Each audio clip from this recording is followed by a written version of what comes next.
Bonsoir, bonsoir, ça y est, nous sommes connectés, nous avons obtenu notre connexion, bien le bonsoir. Nous allons continuer, donc aujourd'hui nous sommes mercredi 4 mars 2020. Je m'appelle Clémence Lenis, je suis psychanalyste de l'école de psychanalyse et poésie Grupo Zero à Madrid. Et donc, je suis là ici pour diffuser, on va dire, pour diffuser les apports de la science psychanalytique. Et donc, aujourd'hui, mercredi, 21h, c'est l'heure de notre cours sur la sexualité humaine. La sexualité humaine qui est si riche, si ample, qui est très intéressant à étudier. Donc, on va indiquer ici, bon, je vais indiquer plus tard peut-être, ou on va indiquer ici, est-ce que c'est possible? Bon, on verra plus tard. Ok. On verra plus tard. Vous allez bien? Donc, nous continuons. Aujourd'hui, nous sommes au cours numéro 4 ou numéro 5, je ne sais plus. Mais nous continuons sur la sexualité, bonsoir Cyrielle, nous continuons sur la sexualité humaine. Et nous allons donc aujourd'hui, nous allons commencer par le chapitre la sexualité infantile. Et parce que donc on a vu déjà beaucoup d'informations et nous avons vu que toutes ces informations venaient de cette fameuse sexualité infantile. Donc nous allons voir un petit peu comment Freud expose cette sexualité infantile, de quoi il s'agit, puisque cette sexualité infantile, en fait, elle est à la base de beaucoup de choses de notre vie actuelle. Donc il commence le texte, parce que je continue donc la lecture du texte des 3 essais pour une théorie sexuelle. C'est un texte de Freud de 1905. Bonsoir Anne. Hello, hello. Donc, on continue et donc je disais que c'est à partir du texte de Sigmund Freud que je travaille. Et donc, nous allons commencer aujourd'hui par la sexualité infantile. Bonsoir, Keraif, ou Nadia, pardon. Et il commence le texte, il va faire référence à la négligence de l'infantile. Et il va nous parler donc de cette négligence qui existait évidemment en 1905, où personne ne s'est vraiment préoccupé de savoir, de faire des recherches sur cette sexualité infantile. Et il va nous dire, donc il y a beaucoup de gens qui ont étudié l'infantile, toute cette partie de l'infantile, mais personne s'est arrêté sur la sexualité. C'est-à-dire qu'on considère que les enfants n'ont pas de sexualité ou que cette sexualité, elle commence seulement à partir d'un certain âge. Et donc, il se pose la question, non ? Il se pose la question, pourquoi on pense que la sexualité, elle commence seulement à partir de la puberté ? Il dit que c'est une grave erreur de penser que cette sexualité commence seulement à la puberté. C'est ce qui va provoquer, il dit, le fait de refuser le fait que nous sommes tous passés par un développement de notre sexualité. C'est-à-dire que pour Freud, la sexualité commence avec le bébé. Le bébé, il va développer, à partir de ses possibilités évidemment, il va commencer à avoir un contact, on va dire sexuel, à avoir un contact avec la réalité par rapport à ses possibilités.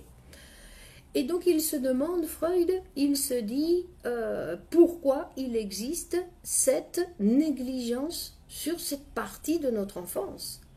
Parce que quand on est en 1905, on dit bon, personne ne s'est arrêté sur l'étude de cette période, sur l'étude sexuelle de cette période.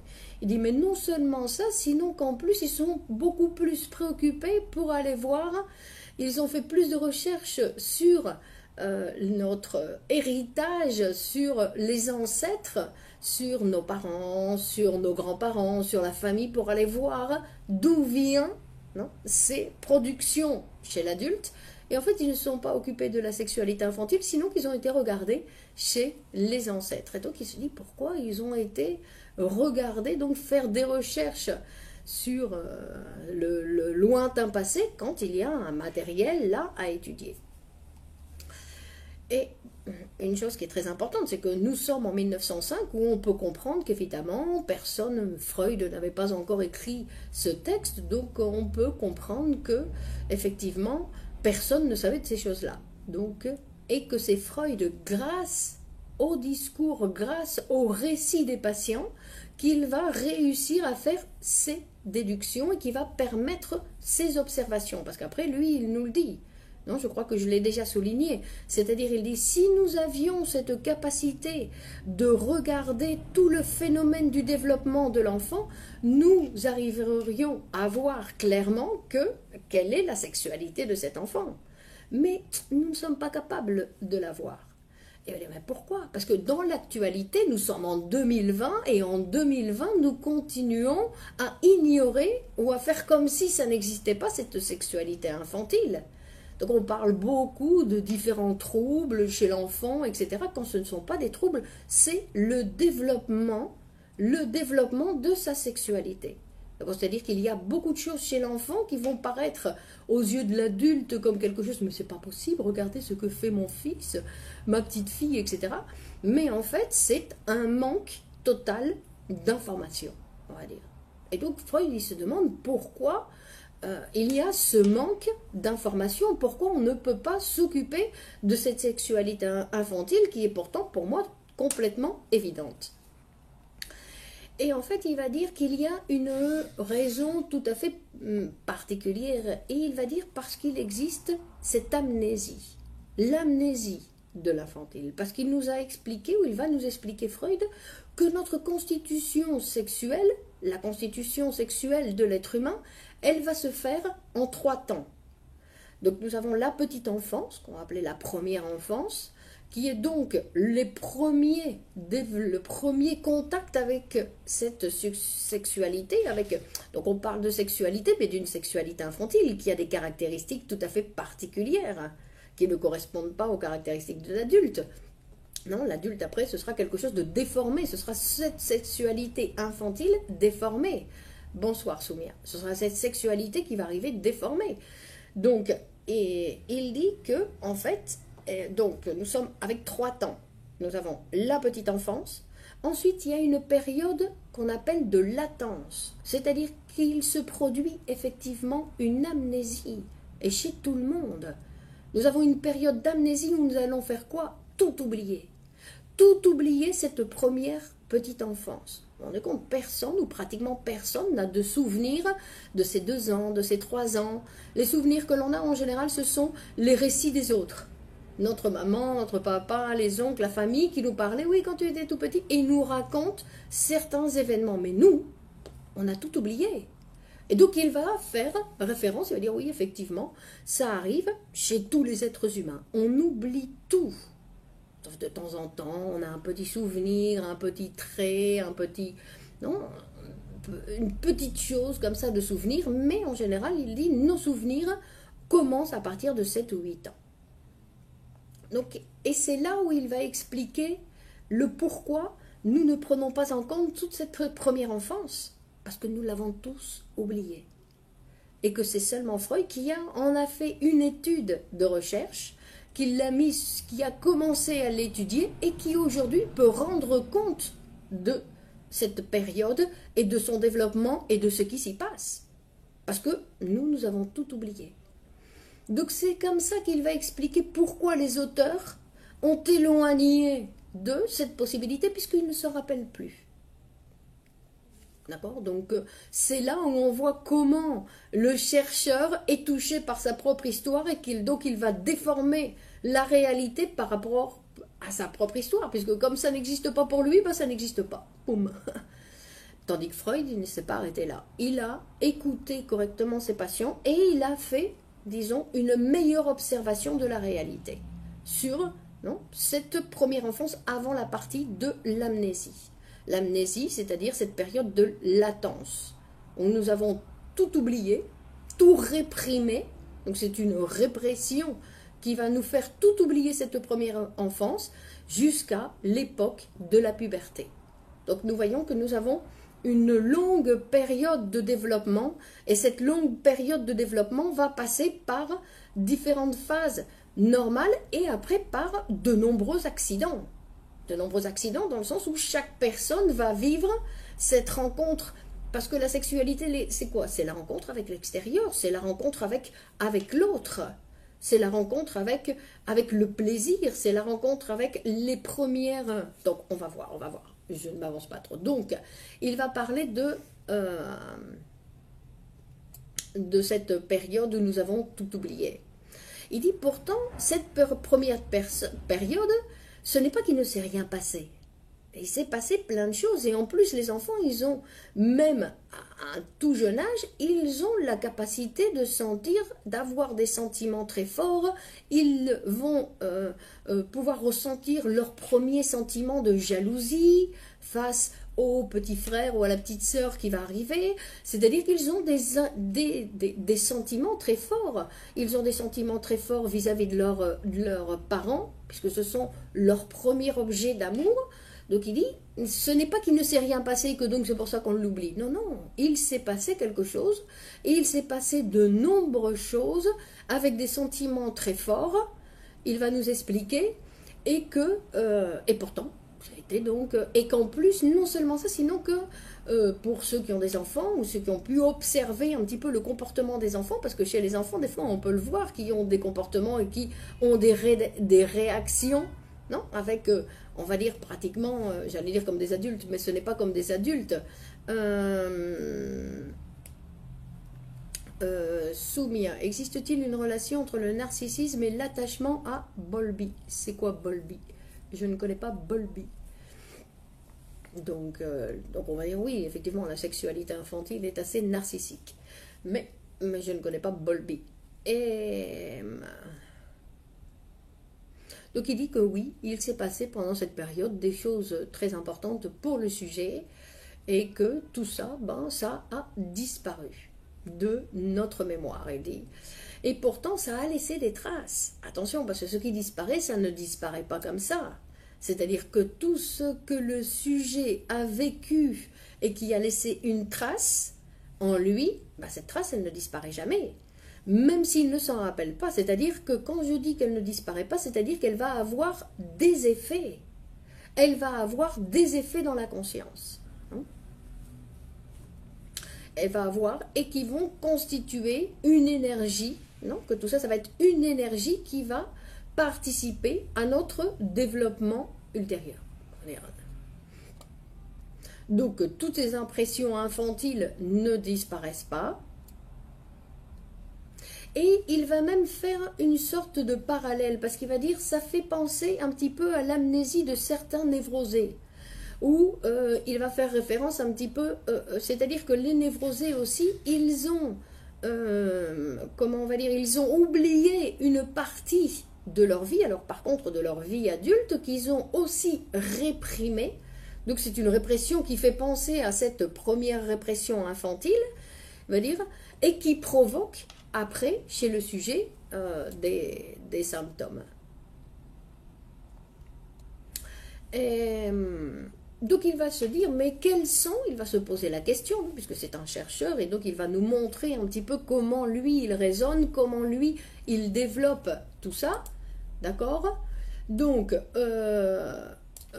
on va voir, on parle aussi de complexe d'Oedipe dans ce sens, comment... oui, donc effectivement, donc cette première répression qui va faire tout oublier, c'est, on va dire, c'est la conséquence du complexe d'Oedipe. D'accord? C'est face au complexe d'Oedipe, on va dire, c'est la résolution du complexe d'Oedipe qui va, on va dire, comment on dit qui va provoquer toute cette répression. Donc il va dire que là, quelles sont ces forces qui vont amener à cette répression des impressions infantiles. Il va se poser la question. Donc effectivement, c'est en relation avec le complexe d'Oedipe et avec le complexe de castration. Donc pour l'instant, on va le laisser un petit peu en suspens. On va continuer et on verra ça dans d'autres, en continuant la lecture du texte. Et,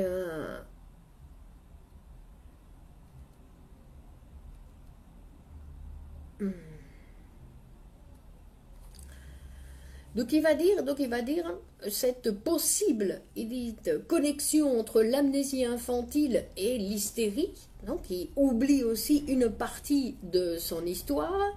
Il dit parce qu'en fait, donc une partie de son histoire a été réprimée, non? Et donc cette partie d'histoire a été réprimée, mais il reste des traces. Et ces traces vont revenir, non? Vont réapparaître dans la conscience.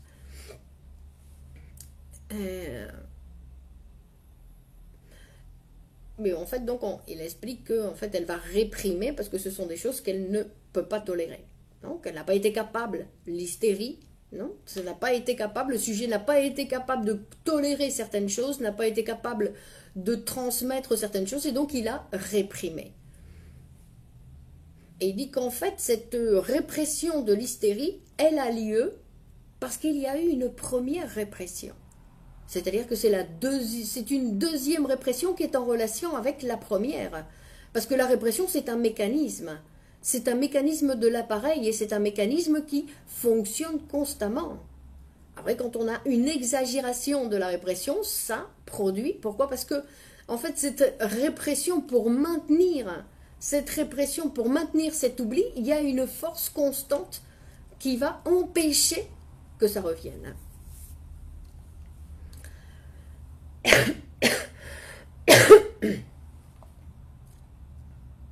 Donc c'est pour ça qu'il va dire que cette amnésie, cet enfant, cette première enfance, en fait, c'est comme si c'était une période de notre vie, une préhistoire. Il dit qu'il va cacher aux yeux de tout le monde le début de notre vie sexuelle. D'accord? Et donc il dit que cette amnésie infantile, en fait, elle est due, non? Elle est, ou plutôt, on va dire, cette négligence de l'infantile est due à cette amnésie. Parce que nous avons tous oublié notre première enfance.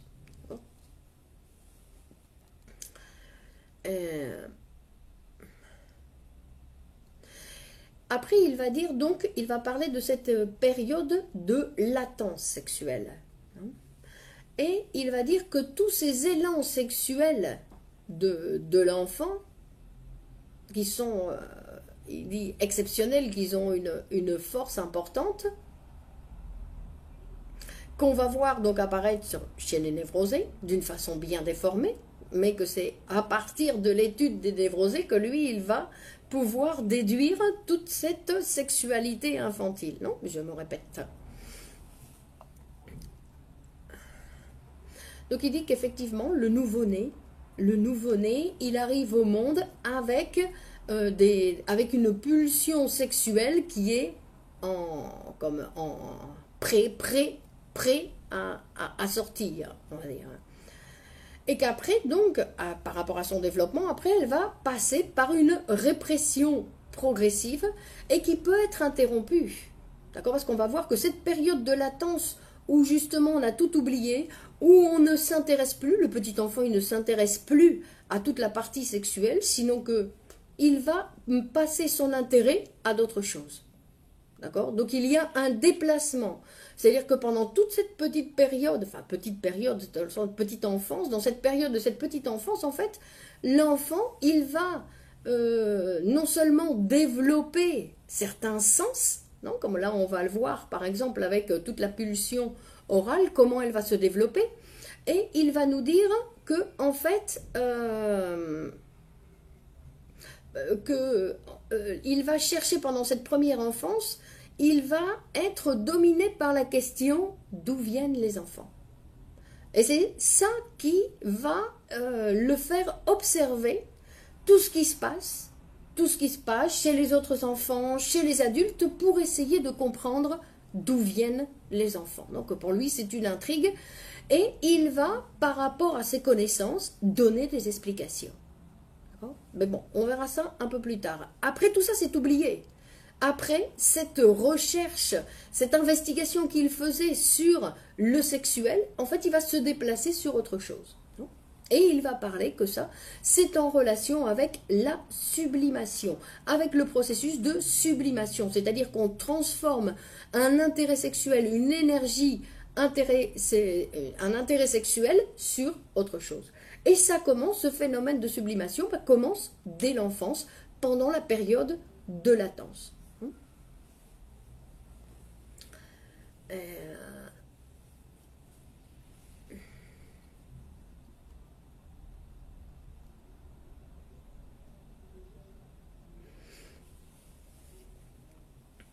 Et il dit que donc dès cette période de latence, en fait, il dit même avant, il dit, il va se construire des pouvoirs animiques qui vont s'opposer, donc on en avait déjà parlé, qui vont s'opposer à cette pulsion sexuelle pour le canaliser.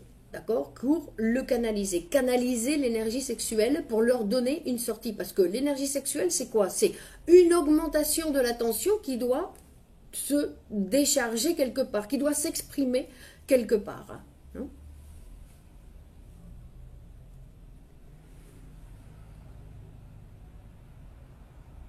Et donc il va dire que quand les enfants, quand on pense que ces enfants naissent dans une société civilisée, on pense que c'est l'éducation qui participe donc à ce mouvement de latence et à ce dont on avait déjà parlé, c'est ces barrages qu'il va établir. Et en fait, il dit que ce n'est pas quelque chose qui appartient réellement à l'éducation, c'est-à-dire que ce n'est pas quelque chose que les parents vont transmettre ou que les éducateurs vont transmettre. Il dit que non, que c'est quelque chose de social, que ça fait partie, il dit que ça vient automatiquement dans le sens où nous sommes nés dans un monde avec d'autres êtres humains, et donc ça fait partie d'un processus qui est obligatoire et par lequel l'enfant va passer obligatoirement, non? Sans même l'aide de l'éducation. Il dit c'est même pas nécessaire qu'il y ait quelqu'un qui participe pour lui dire on ne peut pas se toucher comme tu te touches, que ça n'a, même si on lui dit rien, il y a quelque chose qui est dans le social, non? Puisqu'il est tombé dans un monde d'êtres humains et en fait qui lui est transmis d'une façon, on va dire, d'une façon inconsciente.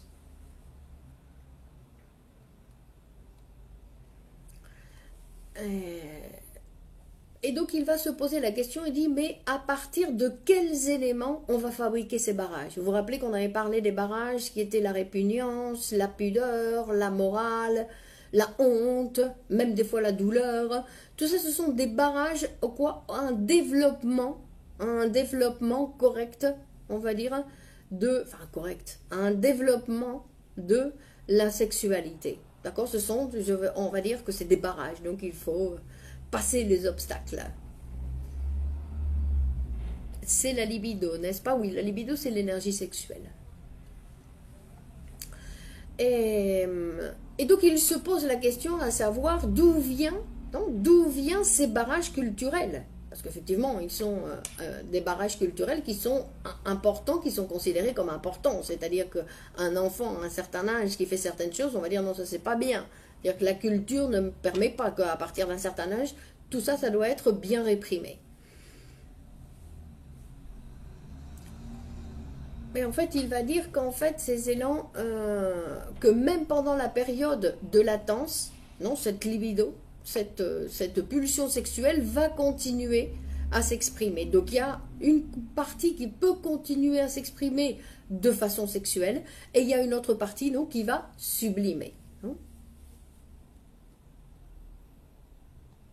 Et donc on parle de sublimation. Quand on parle de sublimation, on dit que ce sont les forces pulsionnelles sexuelles qui sont déviées de leur fin sexuelle, qui sont prévues pour quelque chose, mais qui ne vont pas aller sur quelque chose, sinon qui vont prendre un autre chemin pour s'exprimer ailleurs. Non?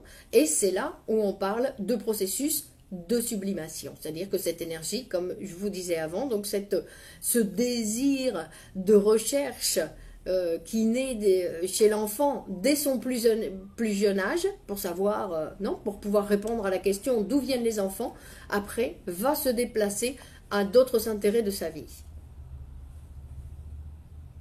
Et donc ce mécanisme de sublimation va commencer dès l'enfance.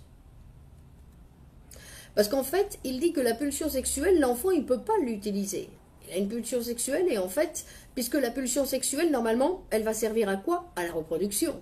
Donc l'enfant, il n'a pas cette possibilité-là. Donc, l'amnésie, on va dire l'amnésie et la période de latence, elle est obligatoire dans le sens où on doit mettre en suspens un petit peu cette énergie, on doit la déplacer à autre chose, en plus qu'il doit apprendre dans quel monde il est arrivé, il doit commencer à apprendre d'autres choses. Et donc cet apprentissage va se faire grâce à quoi? Grâce à cette énergie sexuelle déplacée.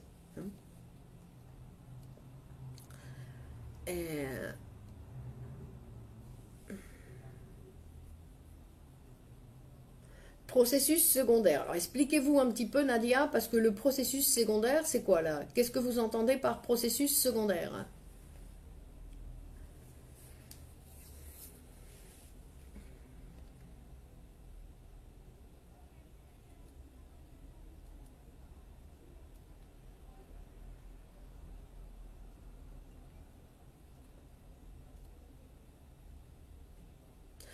Donc, il va parler, il va faire référence donc aux premières manifestations de la sexualité infantile. Et donc, les premières manifestations de la sexualité infantile, ben, il dit que ça va faire référence à sucer. Sucer, parce qu'en fait, il dit que il va faire référence, par exemple, à sucer le pouce, sucer son pouce, non? Il dit que ça, c'est la succion qui va produire du plaisir. Donc il va nous dire d'ailleurs, dans le texte, il va nous montrer un petit passage d'une jeune fille qui exprime le plaisir que lui procure sucer son pouce. Non? Le narcissisme primaire, donc vous dites Soumia, le narcissisme primaire, donc ça c'est ce que va, non? C'est ce qui va se passer chez l'enfant. Mais avant le narcissisme, Freud ici va parler de auto-érotisme. C'est justement ce il va faire référence avec ça, avec sucer son pouce. Non, parce qu'en fait, il dit que donc il y a des enfants pas des enfants, même parce que sucer son pouce, c'est quelque chose non, même pendant la période de latence, ça veut dire que les enfants sucent quelque chose. Donc il va dire que cette succion peut se faire avec n'importe quelle partie du corps. D'accord? Quelque chose qui est sous la main, donc en général c'est la main. Donc, il dit, mais ça peut être aussi un doigt de pied. Et donc, non seulement ça va se faire donc avec une succion d'une partie du corps, et en plus, il va dire, ça va être ajouté, il va s'y ajouter un frottement. D'accord? Donc, il va faire la description comme une masturbation. D'accord? Mais c'est une masturbation donc infantile. Et c'est là où il parle d'auto-érotisme, parce qu'il va le décrire très bien. Il va dire, parce que qu'est-ce qui se passe à cette période-là? Pourquoi l'enfant va choisir ça? Premièrement, parce que cette partie de la bouche a déjà été érogénéisée par la succion de l'alimentation, par la succion du sein, par la succion du biberon. Et donc tout ça, ça a été préparé et érogénéisé, c'est-à-dire qu'elle était tout sensibilisée, toute cette partie-là a été sensibilisée. D'accord? Donc c'est pour ça que, poum, il met quelque chose dans la bouche et donc il dit que ça, c'est accompagné généralement avec se frotter le lobe de l'oreille ou avec une autre partie du corps. Donc d'ailleurs vous voyez des fois chez certains adultes ça continue. Non? Et d'ailleurs il va faire référence à ça. Il dit qu'après chez les névrosés, cette pulsion peut réapparaître donc chez les fumeurs, chez les gens chez les alcooliques. Et en plus, il va nous dire une autre chose qui est super intéressante, qui va dire que des fois, ça ne s'arrête pas sur la pulsion, que la pulsion orale, ce n'est pas seulement sur la bouche, ou sur les lèvres, ou sur la langue, sinon que ça va passer directement sur l'alimentation. Et il va dire, et c'est de là d'où provient les troubles de l'anorexie. D'accord? C'est-à-dire qu'il dit qu'en fait, tous ces gens qui, à l'âge adulte, ont cette exagération de cette pulsion orale avec un besoin d'avoir quelque chose dans la bouche, de fumer, de boire, ou avec l'alimentation au niveau de l'anorexie, c'est en relation avec ces premières jouissances de l'enfant. D'accord? Donc après, ils ont été réprimés et ils ressurgissent à l'âge adulte, ils ressurgissent à l'âge adulte, de cette façon-là. Et donc Freud, il va dire que quand ça ressurgit à l'âge adulte, on peut, grâce à une analyse, voir que ces patients, en général, ce sont des patients qui ont adoré, qui ont beaucoup aimé, qui suçaient leur pouce ou suçaient ce qu'ils avaient sous le pouce, sous les doigts, etc. Non? Donc, il dit...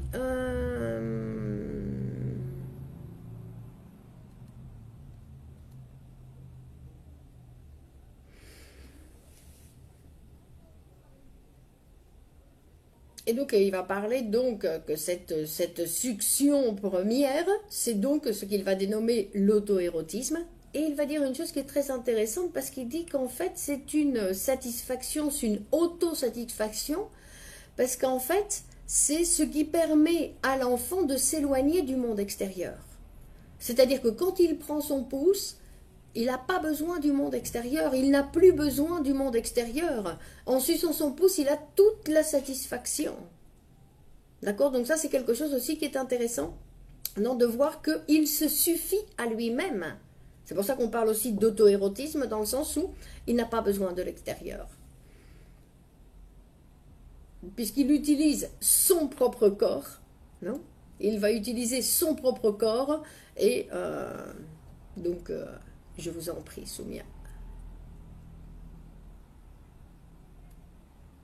Et donc, il dit que cette succion, elle est déterminée dans l'enfance par la recherche d'un plaisir déjà expérimenté et qui n'a pas été oublié, même dans l'enfance. C'est pour ça qu'on fait référence à cette succion première avec le sein, avec le biberon, la première alimentation, en fait, c'est ce qui correspond à ce qu'on appelle la première expérience de plaisir. D'accord? Que la première expérience de plaisir chez l'être humain, ça va être une expérience avec l'alimentation, avec la pulsion orale, non? On dit avec ce petit lait chaud que nous avons avalé. Et on dit que c'est la première expérience de plaisir dans le sens où le bébé, il avait faim, il a pleuré et on lui a satisfait, il a été satisfait. Donc vous voyez que là, il a besoin de l'extérieur. D'accord? C'est-à-dire que quand il suce son pouce, là, il n'a plus besoin de l'alimentation d'un aliment extérieur. Il va réussir à satisfaire, non? Il va réussir à se satisfaire directement avec son corps, non? Et il dit qu'il y a certains enfants qui vont facilement passer de ces premières suctions à la masturbation. Parce que comme il parle de ce frottis ou de ce frottement qui existe, qui peut apparaître sur n'importe quelle autre partie du corps, sur un tissu, non, on parle sur un tissu où l'enfant va utiliser. Et il dit que ça peut passer de cet auto-érotisme à la masturbation. Donc, c'est une autre manière de se satisfaire. Non? Donc, et qu'est-ce que ça produit? Donc, ça produit une satisfaction, c'est-à-dire une diminution de la tension dans l'appareil psychique. D'accord? Et il fait référence, d'ailleurs, il dit qu'il y a beaucoup de gens qui le savent et qui vont utiliser ce système un petit peu pour satisfaire des fois les enfants. Non? Il y a des gens... pour faire dormir les enfants qui sont un petit peu nerveux, on va utiliser ce genre de choses pour les tranquilliser. On va leur donner la sucette dans la bouche, comme ça on sait qu'ils vont sucer et ils vont se tranquilliser, pour répéter cette sensation de plaisir. Non? Donc je veux dire qu'avant qu'ils puissent mettre leurs doigts dans leur bouche, poum, on leur met la tétine. Non?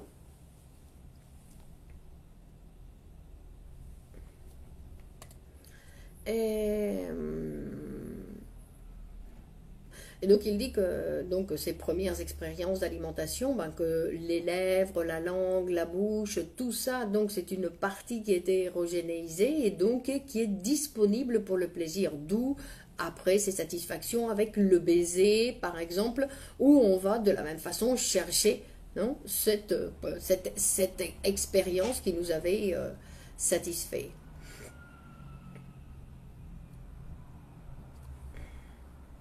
C'est pour ça qu'on va dire que la satisfaction sexuelle, en fait, elle va s'appuyer sur qu'elle est associée à la satisfaction, à la satisfaction de la faim. Non, c'est-à-dire à un besoin. Donc ce plaisir sexuel va être associé à quelque chose qui est essentiel à l'être humain, qui est alimentaire. Donc qui est mise, donc c'est pour ça qu'il dit que l'activité sexuelle s'appuie premièrement sur une des fonctions mises au service de la conservation de la vie, l'alimentation. Et puis après, elle va prendre son indépendance, elle va se séparer. Et donc il va nous dire par exemple, quand vous vous rappelez que quand vous avez vu un enfant qui vient de satisfaire avec son biberon ou avec le sein, qu'il a mangé tout ce qu'il a pu, qu'il se retire du sein maternel, il dit qu'il a les joues toutes rouges, qu'il a un sourire de satisfaction et que rapidement il va tomber dans le sommeil. Il dit que là, nous voyons clairement qu'il s'agit d'un modèle, d'une expression, d'une satisfaction sexuelle. Il dit que le sujet connaîtra plus tard. D'accord? Donc c'est tout. Parce que là, il ne nous parle pas encore, il va le parler un peu plus tard, de cette première expérience de plaisir, qui est cette première expérience de plaisir que nous allons toujours chercher à récupérer. Cette première expérience de plaisir qui n'existe plus, que nous avons perdu pour toujours, mais pourtant que nous allons toujours chercher à la récupérer. Donc, on va dire, ici, il n'y a rien. Donc, ok.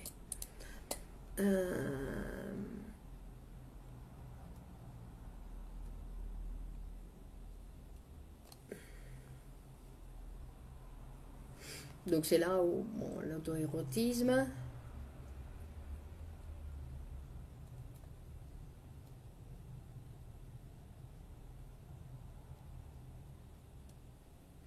Donc il dit que si cette tendance à la succion se prolonge après à l'âge adulte, chez l'adulte, ça peut dériver sur, il dit, des baisers pervers. Donc les baisers pervers, il dit, ceux qui se donnent à la boisson, ceux qui fument excessivement, et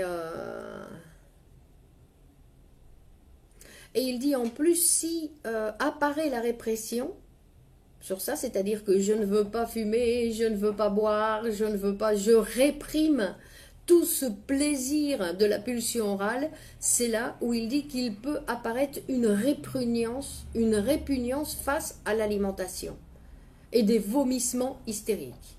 Non?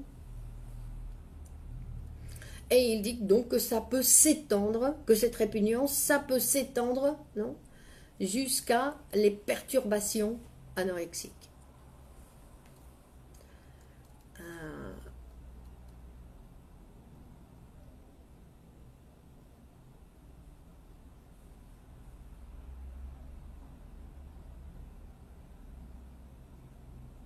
Donc on va dire que les manifestations de la sexualité infantile, en fait, elles sont appuyées, elles sont soutenues, elles démarrent, elles commencent à partir de cet auto-érotisme et qu'elles vont commencer sur des fonctions physiologiques. C'est-à-dire que le caractère sexuel va commencer sur des fonctions physiologiques parce que quand on parle de la sexualité humaine, ce n'est pas obligatoirement pour la reproduction. Bon, l'autisme, c'est une autre question, Soumia. Ça, je sais que c'est une intrigue, on ne comprend pas, mais qu'en général, l'autisme chez les enfants, de toute façon, on le va dire de façon générale, tous les troubles des enfants en bas âge, sont en relation avec les parents et non pas avec l'enfant. L'enfant, au départ, il n'a pas de vie propre. D'accord? C'est-à-dire qu'il il est l'inconscient des parents. L'enfant, non? Parce que ce petit enfant, il n'a pas encore constitué son appareil psychique. Donc, les conséquences, en général, de toute façon, on le voit. Non? On est capable de l'observer sur certains phénomènes. Quand on voit que la maman, elle est énervée, l'enfant pleure. Un enfant qui pleure, c'est parce que la maman qui l'a dans les bras, elle n'est pas tranquille. Sinon, un enfant ne pleure pas, par exemple. Donc, même si on voit la maman très tranquille. Non, parce que quand on parle, c'est-à-dire c'est ce qu'il y a, on va dire, de psychique chez la maman, qui transmet une énergie qui fait que l'enfant pleure. Parce que s'il a mangé et qu'il continue à pleurer, c'est parce qu'il y a quelque chose où il est malade, ou sinon il y a quelque chose, c'est l'énergie que lui transmet sa mère. D'accord? Donc on va dire que tous les enfants sont... c'est pour ça qu'on dit qu'en psychanalyse, quand un enfant a des troubles, on va pas... D'ailleurs, les troubles des enfants en bas âge, on ne peut pas les analyser. La majorité ne parle pas ou parle très peu. Ce qu'on peut analyser, ce sont les parents. D'accord? Ou il faut comprendre qu'avoir des enfants, ce n'est pas quelque chose qui est facile pour l'être humain. D'accord? Même s'il fait ça depuis des milliers d'années, ce n'est pas quelque chose qui est facile. Quand un enfant arrive dans la vie d'un couple, il y a beaucoup de troubles qui peuvent, même si c'est quelque chose de normal. Alors quand vous avez une maman qui est bien psychanalysée, ben, elle est capable de recevoir cet autre corps, cet autre petit animal qui arrive dans sa vie, qui va prendre beaucoup de son temps. Et comment ça, Nadia? La mère suffisamment bonne, qu'est-ce que ça veut dire? Il n'y a pas de maman bonne. Les mamans, pour les enfants, on va dire que les mamans ne sont jamais bonnes. D'accord? C'est-à-dire qu'il y a toujours, les enfants, ils vont toujours dire que, enfin, pas les petits-enfants, la mère alphaïsante. Qu'est-ce que ça veut dire, ça? Alphaïsante. Je ne connais pas, Nadia. Excusez-moi, je ne connais pas. Hein? Donc, il faut écouter les parents. C'est très important d'écouter les parents. Et pour savoir ce qui arrive à l'enfant, directement, pour savoir ce qui arrive à l'enfant, il faut écouter les parents. Donc vous voyez que très souvent, il y a de nombreux troubles chez les enfants parce que les parents ne veulent pas s'occuper d'eux-mêmes. Parce que le couple a des problèmes, parce que la mère a des problèmes, parce que le père a des problèmes, mais ils ne veulent pas regarder ça. Et donc ils disent, c'est mon enfant, il faut vous occuper de mon enfant a des troubles. Non, l'enfant, c'est la conséquence de quelque chose dont les parents ne veulent pas prendre en charge. C'est-à-dire leurs propres sentiments, leurs propres... Oui, mais ici, on s'agit de Freud, Nadia. Nous, on suit Freud, d'accord?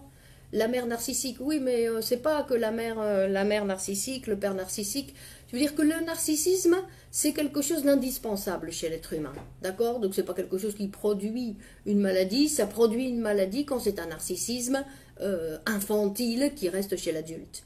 Mais sinon, le narcissisme, c'est quelque chose qui va nous séparer, on va dire, qui va nous permettre de nous protéger. Le narcissisme, c'est ce qui va nous protéger, c'est un mécanisme très utile, non, pour éléments alpha et bêta. Bon, pardon, excusez-moi, je ne connais pas ce genre de... Je ne connais pas, je suis désolée, Nadia. Je ne peux pas vous dire. Mais le narcissisme, ce n'est pas quelque chose de négatif. D'accord? C'est un mécanisme de l'appareil psychique. Et comme tout mécanisme, quand on l'utilise trop, quand il est exagéré, quand on n'utilise que ça, bah oui, ça provoque des troubles, évidemment. D'accord? C'est-à-dire que notre appareil psychique a de nombreuses possibilités. Nous avons des richesses. L'être humain, il a une ampleur et des richesses. Et pourtant, il va s'enfermer dans une manière. Et il vit sa vie avec... Non, non, je vous en prie, Nadia, c'est très bien. S'il vous plaît, continuez avec vos doutes. Vous devez les exposer. Et on est là pour parler. Mais je veux dire qu'ici, moi, je vais m'occuper de Freud. D'accord? Parce qu'on sait comme Mélanie Klein, bon, elle s'est occupée des enfants comme beaucoup de femmes psychanalystes. Donc ça, c'est intéressant, on va dire, pour s'occuper du développement. Mais que l'enfant, c'est la chose des parents. Donc il est la conséquence des parents, non? Des parents, de leur relation, et après de chacun en particulier. D'accord? Et donc... et les troubles qui existent chez... Après, il faut voir aussi, parce qu'on parle souvent de troubles chez les enfants, quand c'est juste une petite période où il est un peu plus nerveux. Vous devez savoir que l'enfant, quand il va découvrir petit à petit, avec ses possibilités, le monde dans lequel il est arrivé, non, il a tout un processus d'apprentissage. Je veux dire, premièrement, il dépend pendant de nombreuses années de son papa et de sa maman. Donc à chaque fois que l'enfant fantasme que ces gens peuvent disparaître de sa vie, qu'est-ce qu'il se rend compte que lui, il est rien sans eux. Donc à chaque fois qu'il imagine qu'ils peuvent disparaître, c'est l'angoisse. D'accord? Donc c'est les cauchemars pendant la nuit. D'accord? En général, les enfants se réveillent, non? Et ils vont voir si papa et maman sont là, non? Bon, après on verra que c'est pas seulement pour voir, parce que on doit dire, par exemple, l'enfant, il va devoir passer par un processus pour se rendre compte que sa maman, quand elle part, elle va revenir. Au départ, quand il pleure, c'est parce qu'il pense que quand elle part, elle ne va pas revenir. Lui, il faut qu'il apprenne à voir que les choses partent et peuvent revenir. C'est un apprentissage. C'est pas quelque chose que, bah oui, pour vous c'est normal, alors l'enfant... Non, l'enfant, il a un processus. Non? Il y a ce qu'on appelle le jeu, le Forda, où l'enfant, il va lancer avec un petit filet, un jouet hors du lit, non? Un jouet hors du lit, et après il va le tirer pour se rendre compte qu'il peut revenir. Je peux le lancer et il peut revenir, et comme ça, non? Ou quand les enfants, ils font coucou, beuh, pour se rendre compte, c'est tout un apprentissage. T'es là, t'es pas là. Les enfants, quand ils se cachent, ils pensent que personne ne les voit. Parce que eux, ils ne voient pas, donc ils pensent que les autres ne le voient pas non plus. Je veux dire, vous devez vous rendre compte que l'enfant, il a toutes ces notions qui pour les adultes, on a l'impression qu'on est né avec. Non, c'est le résultat de tout un apprentissage. De se rendre compte qu'il existe la présence, qu'il existe l'absence. La bobine, merci. Oui, c'est la bobine, non? C'est la bobine qu'il lance et qu'il récupère. Oui, effectivement. Donc, c'est le processus d'apprendre l'absence, d'apprendre la présence, et de se rendre compte que lui il sait qu'il dépend de ces deux êtres. Alors, quand il voit, par exemple, que ces deux êtres se disputent, que je vais te le... Non, ben, bien sûr que ça produit des troubles chez le petit enfant. Chez l'adolescent, c'est une autre chose. Mais chez le petit enfant, ça peut provoquer des troubles, bien évidemment. Parce que qu'est-ce qui va m'arriver? D'accord? Qu'est-ce que je vais devenir? Donc, l'enfant... Bon, on s'éloigne, mais ça fait partie de cette sexualité aussi, non? Parce que sa sexualité, c'est sa relation avec le monde. Oui, de la mère ou de la personne qui s'occupe de lui, non? L'absence et la présence de la mère, la personne qui s'occupe de lui. Je veux dire que tous les contacts que lui, il a avec... bonsoir Sylvie. Non? Que tous les contacts qu'il a avec l'extérieur... Non, c'est un apprentissage et c'est ce qu'on appelle sa sexualité. La sexualité de l'enfant, c'est toutes ces relations. Ces relations qu'il doit apprendre à voir comment il fait avec ses adultes, puisque lui, il ne peut pas se défendre, lui, il ne peut pas dire « Tiens, je prends mon sac et je m'en vais ». Donc, bon, c'est tout. Donc, ce qui est très important, c'est de savoir que l'analyse, les enfants qui ont des problèmes, ce sont les parents qui doivent aller. Et en général, quand il y a d'énormes problèmes chez l'enfant, c'est parce que les parents ne veulent pas s'occuper de leurs problèmes. D'accord? Parce que sinon, ils diraient, bah oui, pour mon enfant, bien évidemment, je vais le faire. Mais non. Hein? Donc, c'est pour ça que ce sont des cas quand... Si les parents ne veulent pas, c'est très difficile. C'est très difficile de pouvoir faire quelque chose pour l'enfant. D'accord? Donc, il faut écouter les parents. Écouter les parents. Et quand je dis qu'ils ont des problèmes, ils ont des difficultés, on va dire, de prendre conscience de cette nouvelle vie dans laquelle ils viennent de commencer. Non, ils ont un nouveau membre dans la famille qui va prendre énormément de place, que la relation avec la femme n'est plus le même, elle est plus la femme de son mari, sinon qu'elle est la maman, donc le mari, il se sent rejeté, donc il provoque des choses chez sa femme. Je veux dire qu'il y a beaucoup de choses qui vont participer, ou des fois vous avez un papa qui est amoureux de son bébé, la femme elle dit qu'est-ce que j'ai fait, on dirait que je t'ai fait un enfant à toi. Je veux dire qu'il y a beaucoup de choses qu'il faut être capable de pouvoir parler, de pouvoir exprimer pour se rendre compte que ce qui nous arrive, c'est humain. Ce qui nous arrive, c'est humain. Il n'y a pas hors de l'humain. Donc tout ce que nous vivons, ça fait partie d'une possibilité de l'être humain. Et ce n'est ni bien ni mal, c'est une possibilité de l'être humain qu'il faut être capable d'exprimer, d'aller raconter, d'en parler pour pour humaniser ce qui nous arrive. Parce que quand on en parle, on l'humanise. Bah bien sûr, après quand on dit non, regarde, tout d'un coup, parce que très souvent, il y a des sentiments chez les parents qu'ils ne se permettent pas d'avoir ou de penser. Ça m'a effleuré l'esprit. Tout de suite, poum, j'ai réprimé. Impossible, j'ai pensé que qu'est-ce qu'on était bien quand cet enfant n'était pas là. Il y a des parents qui ne se permettent pas de penser ça. Alors que dans la majorité des cas, bien sûr qu'on peut le penser. Ça ne veut pas dire qu'on va tuer l'enfant. Ça veut dire que tout d'un coup, on est capable d'exprimer, de dire qu'est-ce qu'on est bien, qu'est-ce qu'on serait bien s'il n'était pas là. Et alors, c'est pas une mauvaise pensée, c'est simplement une pensée. Bonsoir Nanou. Non? Être capable de reconnaître que on n'est pas tout amour avec nos enfants. Donc on n'est pas tout amour, on aimerait bien, hein, ça c'est vrai. La maman, elle adorerait pouvoir aimer comme elle imagine que maman devrait aimer. Parce qu'en plus, il y a ça. C'est-à-dire que la maman, non, la maman, elle pense que elle, il y a certaines choses qu'elle devrait faire comme une maman selon l'idéal de maman qu'elle a. Et qu'elle voit que ça ne correspond pas. Et donc, ça, c'est quelque chose où elle doit faire face en disant « Je ne correspond pas à mon idéal. » Donc, mon enfant va être perturbé, là-haut, parce que si moi, je suis perturbée, vous comprenez? Donc, c'est pour ça qu'il est nécessaire d'avoir des mamans qui puissent avoir une bonne relation avec elles-mêmes. Bonsoir tout le monde, merci pour cet apprentissage et le temps que vous nous accordez. Réprimer, c'est refouler, oui.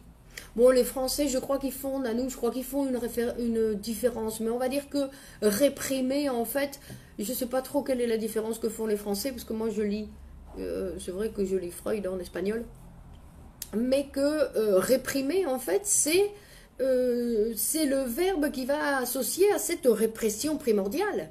La première répression, c'est celle qui va provoquer toutes les autres répressions, comme on disait. Comme il y a eu cette première amnésie infantile, il va exister, non, la possibilité d'autres types de répression.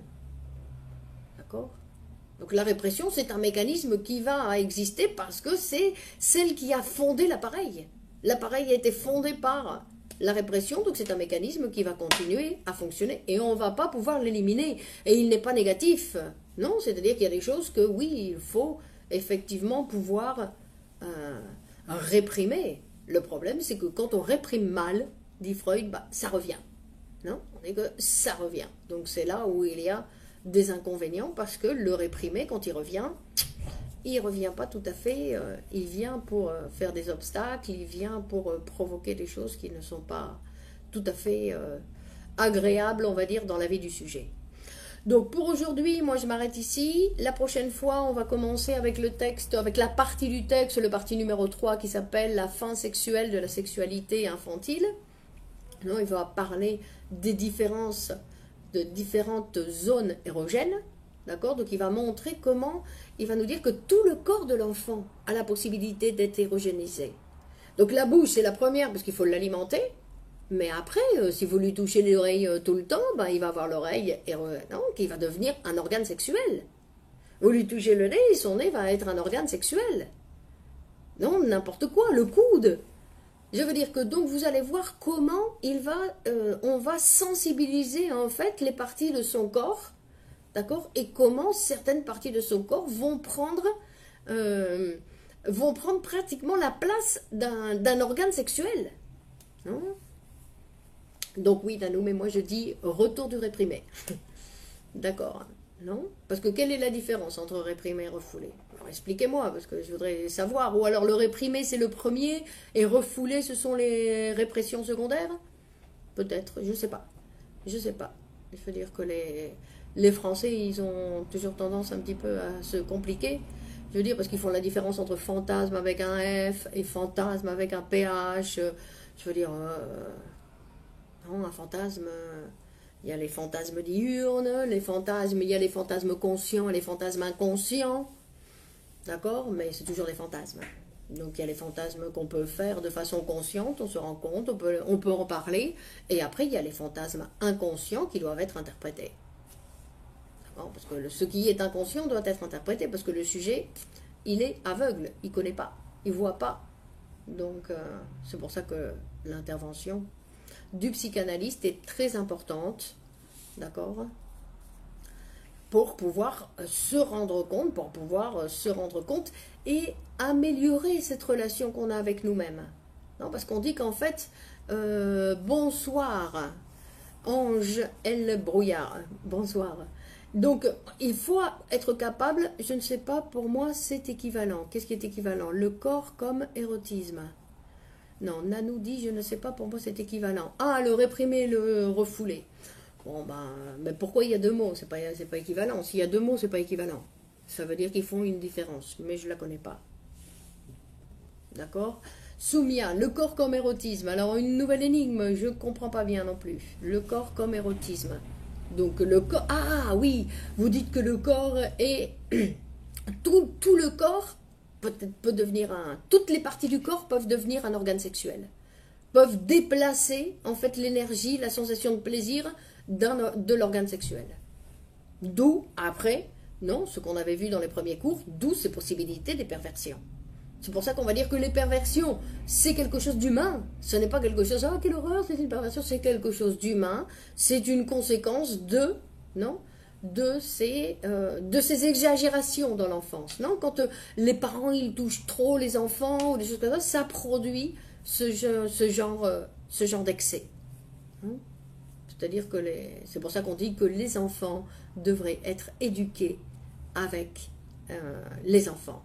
On dit, Freud dit qu'en fait, ils n'ont pas besoin, c'est-à-dire que le conseil, qu'est-ce qu'on doit faire avec une petite fille de 2 ans? La laisser jouer. Qu'est-ce qu'on doit faire avec un petit garçon de 2 ans? Le laisser jouer.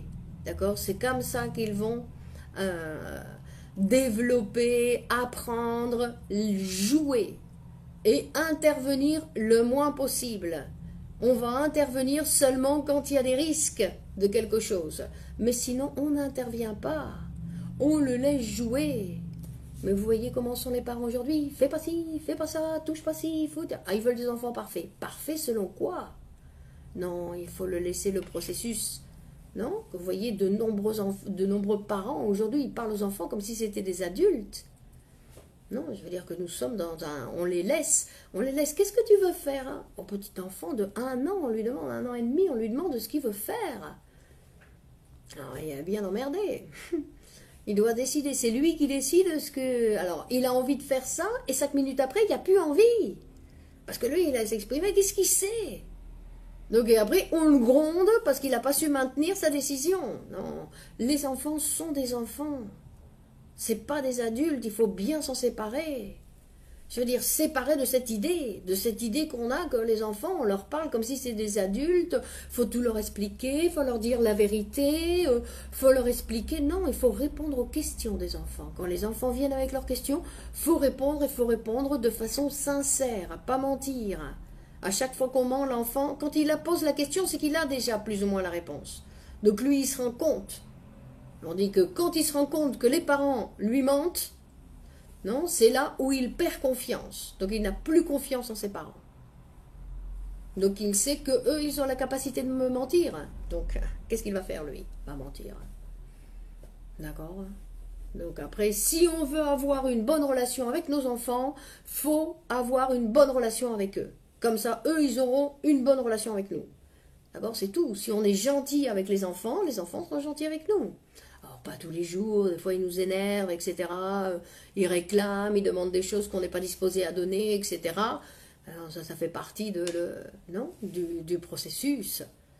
Je veux dire, du processus. Il faut avoir, bah oui, on dit de la patience. Oui, il faut avoir un petit peu de patience, mais c'est parce que c'est leur processus. La patience, c'est parce qu'on voudrait qu'il soit autrement.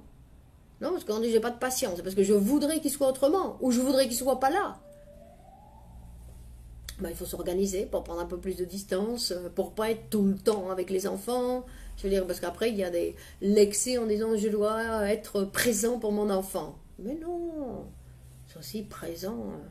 Vous devez être heureux pour que votre enfant puisse découvrir quelqu'un d'heureux, de savoir ce que ça veut dire être quelqu'un d'heureux. D'accord? Même s'il ne le voit pas beaucoup, mais au moins quand il le voit, il est heureux. Bon, on continue la fois prochaine, d'accord? Donc on continue, nous en sommes arrivés à la fin sexuelle de la sexualité. Donc à la fin du texte, c'est là où on essaiera de faire une synthèse pour comprendre tout le développement qu'il nous a présenté, parce que c'est complexe. D'accord.